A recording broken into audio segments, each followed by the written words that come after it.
好，大家同事好。咁今日咧，同大家講一講嘅誒，一個都係安全嘅好熱門嘅一個 topic 啦。咁啊，叫供一個熱啊，一個叫咩？預防中暑。咁啊，即係天氣，即係話全球暖化啦，個天氣啊，越嚟越熱㗎啦。咁喺過去呢幾年咧，咁都越嚟越多嘅天氣咧係出現有極端酷熱嘅天氣啊。咁大家見到啦，呢度有三個就黃色、紅色、黑色，咁啊好似暴雨警告咁樣咧，咁啊分咗做三級。咁啊，分別代表喺唔同嘅環境啦，唔同嘅溫度下咧，咁啊會即係會出嘅一個警告。咁即係佢連埋嗰啲即係天文台咧就會根據一啲嘅天氣嘅指標啦，咁啊去發出呢啲警告嘅。咁啊呢度就寫30度、32度，咁啊黃色。32到34係紅色，咁啊大過34係黑色㗎啦。咁啊提醒翻啲即係提醒翻啲工作嘅人員啦。咁啊，假如喺戶外工作，即係冇冷氣嘅地方咧，咁啊，即係大家要注意個風險啦。咁啊，防止中暑啦，防止中暑啦。咁啊，亦都係要即係就算萬一真係即係要長時間喺戶外工作，咁都要做翻一啲適當嘅防中暑嘅措施。咁啊，防中暑措施咁有啲咩咧？咁啊呢度見到咁啊有好多啦。咁啊第一咁啊，例如咁啊睇下先，防中暑。咁呢度大家見到有好多唔同嘅措施，咁大家可以約略都講一講啦。咁啊第一咁梗係成日話個安全系統，咁安全系統第一個就係點樣去 eliminate 嗰個 risk 啦。咁你冇可能消滅個太陽㗎，咁啊個 risk 咁始終會存在嘅。咁下一個就係點樣可以喺個即係喺工作嗰個編排啊，或者工作系統嗰度可以減少個 risk 啦。咁啊，工作編排上咁就將就盡量安排，即係安排喺啲清涼嘅時間啦，即係冇晏晝走去出面做嘢啦。咁啊，同埋喺啲清涼啲嘅地方做嘢啦。咁啊，有蓋啊，有遮陰嘅地方係最好啦。咁啊，之後就即係亦都係借助一啲工具去做嘢啦。咁啊，例如借助機械啦。咁啊，即係你就算要出去做嘢都好，咁都可以減少個體力嘅需求嘅。咁啊，之後喺酷熱嘅天氣期間啦，咁啊喺就要定期休息下啦，亦都安排啲職員啦，咁啊互相交班咁樣，咁啊唔好淨係做死一個人。咁啊，亦都因為有啲人咧，咁啊因為食咗藥啊或者健康啊咁樣，咁可能冇辦法喺啲酷熱天氣嘅工作環境下咧，咁啊工作咧，咁僱員都要留意嘅。咁啊遵照翻佢個情況啦，同埋個醫生作出嘅建議嘅。咁啊，即係預防中暑，咁點都係飲多啲水啦，咁啊飲多啲水，即係補充翻個水分。咁啊着翻啱嘅衫。咁啊最好嘅衫咧就淺色長袖衣服。咁啊亦都係一啲鬆身嘅衣服啦，戴帽啦。咁啊戴帽長袖衣服，咁啊唔好曬親，亦都係淺色就可以減少個熱能嘅吸收。咁啊跟住通爽嘅質料嘅衣服咧就可以幫助散熱，咁亦都可以幫助嗰啲汗水揮發嘅。咁啊見到咁安全，即係即係通常預防中暑，咁有啲乜嘢嘅 hazard，即係 risk assessment 成日有講話個 hazard 係啲即係有啲咩 hazard 喺度，咁跟住就有咩 risk，咁個 risk 咧就係中暑啦，咁個 hazard 咧就係喺呢一度，咁啊高氣温，咁高氣温咧就跟住高濕度，跟住空氣唔流通，高嘅熱輻射。即係直接曬太陽啦。咁啊，大量嘅體力勞動工作啦，唔合適嘅衣服啦，同埋你僱員嘅健康情況啦，都會引致一啲中暑啊，或者係熱衰竭嘅。咁啊，通常要戶外工作嘅人，咁都會喺呢度噶啦。啊，戶外工作，咁啊呢度就有個洗燙工人。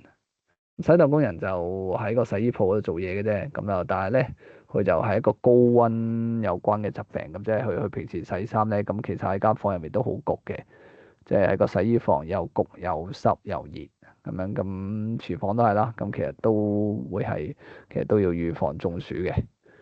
咁啊，有啲咩嘅高溫有關嘅疾病啊？咁啊，熱痙攣啊，熱暈厥啊，熱衰竭啊，中暑啦，中暑就最成出現噶啦。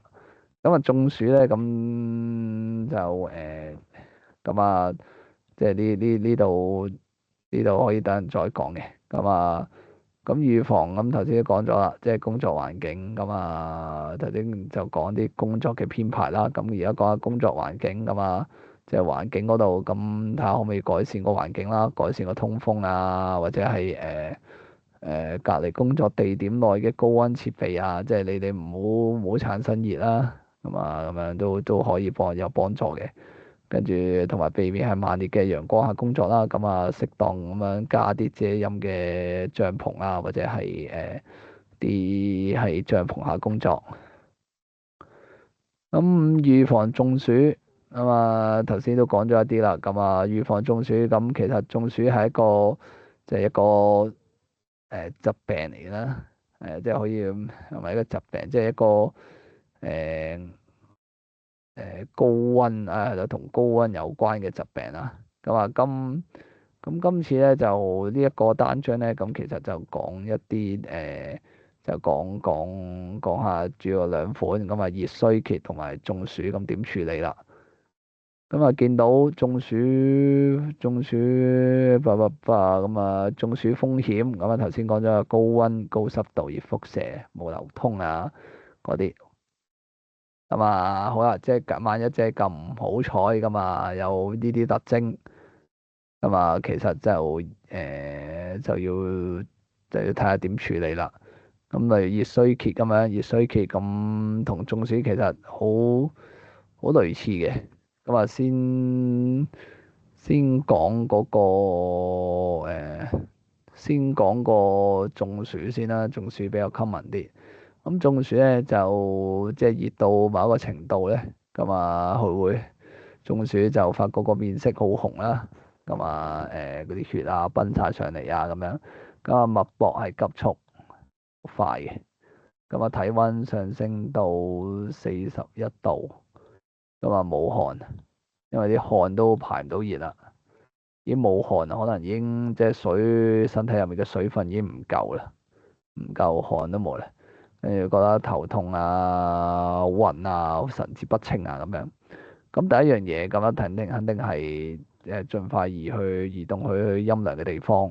咁等佢個身體 cool down 咗落嚟先，凍翻落嚟先。咁啊，但係咧就都要維持翻睇下先啊。咁亦都要維持翻佢哋嘅呼吸同埋血液循環正常啦。咁啊，降溫嗰度咁除咗傷病者身上嘅衣物，咁啊唔使除晒嘅，因為佢都要保暖噶嘛。咁啊，等解開個衫扣啦，令到個即係衫袖嗰度摺高少少啦，等佢呢個散熱好啲啦。咁啊，跟住就灑水啦，灑水撥扇吹風扇。咁啊，跟住將有水掂咗水嘅海綿咁啊抹身啦，等佢身體可以即係身體嘅皮膚有水分啦。咁啊，跟住睇下個有冷水嘅海綿，咁等個身體吸收翻啲水分啦。咁啊，跟住將啲傷病者擺喺個冷氣房嗰度。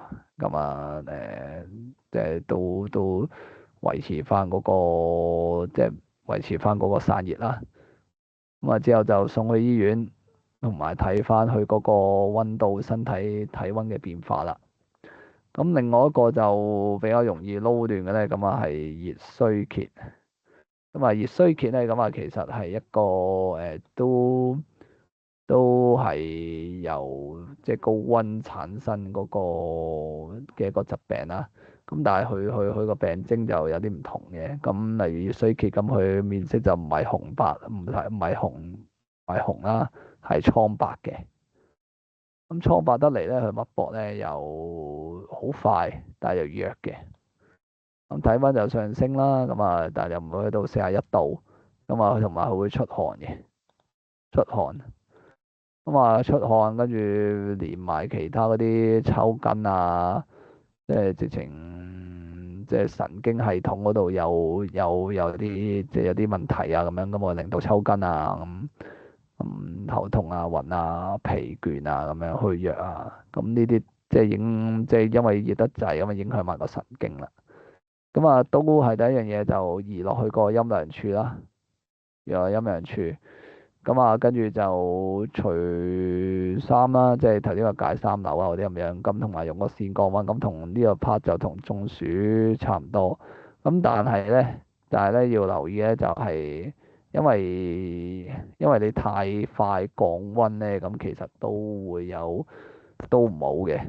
因為太快降溫，你就即係類似二次傷害啦。咁啊，所以咧就出現震嗰陣時咧，咁其實就唔好降溫啦。咁啊，要幫佢保暖啦，即係佢打冷震啊，打冷震嗰陣時咧，咁啊唔好再凍佢啦，就保暖先。咁啊，清醒嘅話咧，咁啊俾啲水分啦，同埋鹽分啦，幫助佢吸收嗰個水分嘅。咁啊，跟住神志不清嘅話咧，咁啊即刻送院噶啦。跟住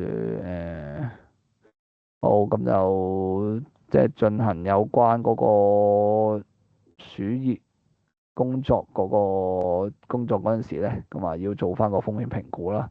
咁啊風險評估其中一樣嘢都係講話佢嗰個會中暑啊，咁因為個高溫啊咁樣咁呢啲之前都有講過啦。咁其中咁大家都可以留意翻個天文台，即係發出呢啲嘅話就呢啲警告嗰陣時咁啊要留意翻啦。